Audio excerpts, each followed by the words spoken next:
பேர் கமலி. நான் RSK higher secondary ஸ்கூலில் 9th ஸ்டாண்டர்ட் படிக்கிறேன். ஸோ எங்களோட இந்த வருஷம் டாபிக் பார்த்திங்கன்னா சித்திரங்கள் பேசும் சட்டங்களின் சரித்திரம்.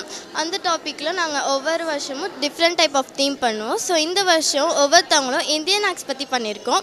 ஸோ அதில் எனக்கு கிடைச்ச ஆக்ட் பார்த்திங்கன்னா the occupational safety and healthy working condition code. Actually இந்த ஆக்ட் பார்த்திங்கன்னா 2020 தான் பார்லிமெண்ட்லேருந்து பாஸ் ஆனுச்சு. இந்த கோடோட முக்கியமான விஷயம் என்னென்னா, ஒரு ஒர்க்கர்ஸு வந்து அந்த ஒர்க்கிங் ஏரியாவில் என்ன மாதிரி சேஃப்டி ஹெல்த்தி கண்டிஷன்ஸ் வந்து அந்த கம்பெனி உருவாக்கி தரணும் அப்படின்றது தான் என்னோடய ஆக்டு கீழே வருது. இதில் பார்த்திங்கன்னா ஒரு அப்பாயின்மெண்ட் லெட்டர் கொடுத்து தான் அந்த ஒர்க்கரை வந்து அந்த ஜாபில் வந்து அப்பாயிண்ட் பண்ணணும். அப்புறம் ஒர்க்கிங் ஹவர்ஸ் பார்த்திங்கன்னா 8 hours தான் இருக்கணும். அதுக்கு மேலே வேலை செஞ்சால் அவங்களுக்கு வந்து டியூவாக ஓடி சேலரி தரணும் அப்படின்றது இந்த ஆக்டு கீழே வருது.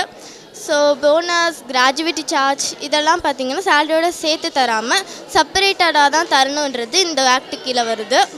ஸோ இந்த ஆக்டில் பார்த்திங்கன்னா ஒரு ஒர்க்கரை எப்பயுமே என்கரேஜ் தான் பண்ணணும், டிஸ்என்கரேஜ் பண்ணக்கூடாது அப்படின்றதும் இந்த கோட் கீழே வருது. அப்படி டிஸ்என்கரேஜ் பண்ணால் இந்த கோட் பேர் சொல்லி கூட நீங்கள் கோர்ட்டில் கேஸ் போகலாம், தப்பு இல்லை.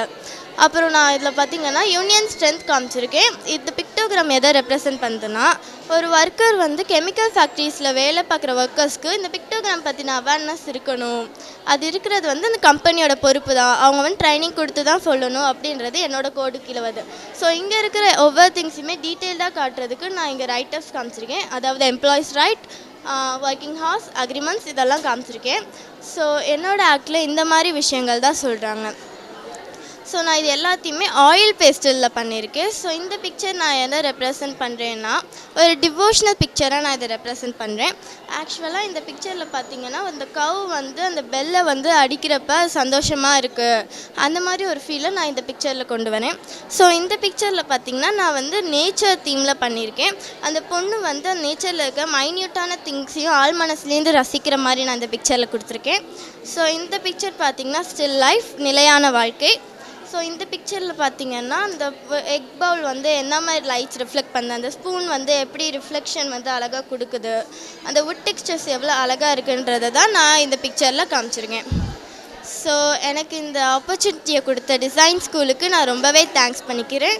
என்னை டீச் பண்ணி என்னை இந்த லெவலுக்கு நிப்பாட்டின Mrs Nusrat ma'am and Nisha மேம்க்கு நான் ரொம்பவே தேங்க் பண்ணிக்கிறேன். நான் இந்த இடத்துல நிற்கிறதுக்கு எனக்கு ரொம்பவே சப்போர்ட்டிவாக அந்த என்னோடய பேரண்ட்ஸ், ஃபேமிலி, ஃப்ரெண்ட்ஸ் எல்லாரையுமே நான் ரொம்ப தேங்க்ஸ் பண்ணிக்கிறேன். தேங்க்யூ.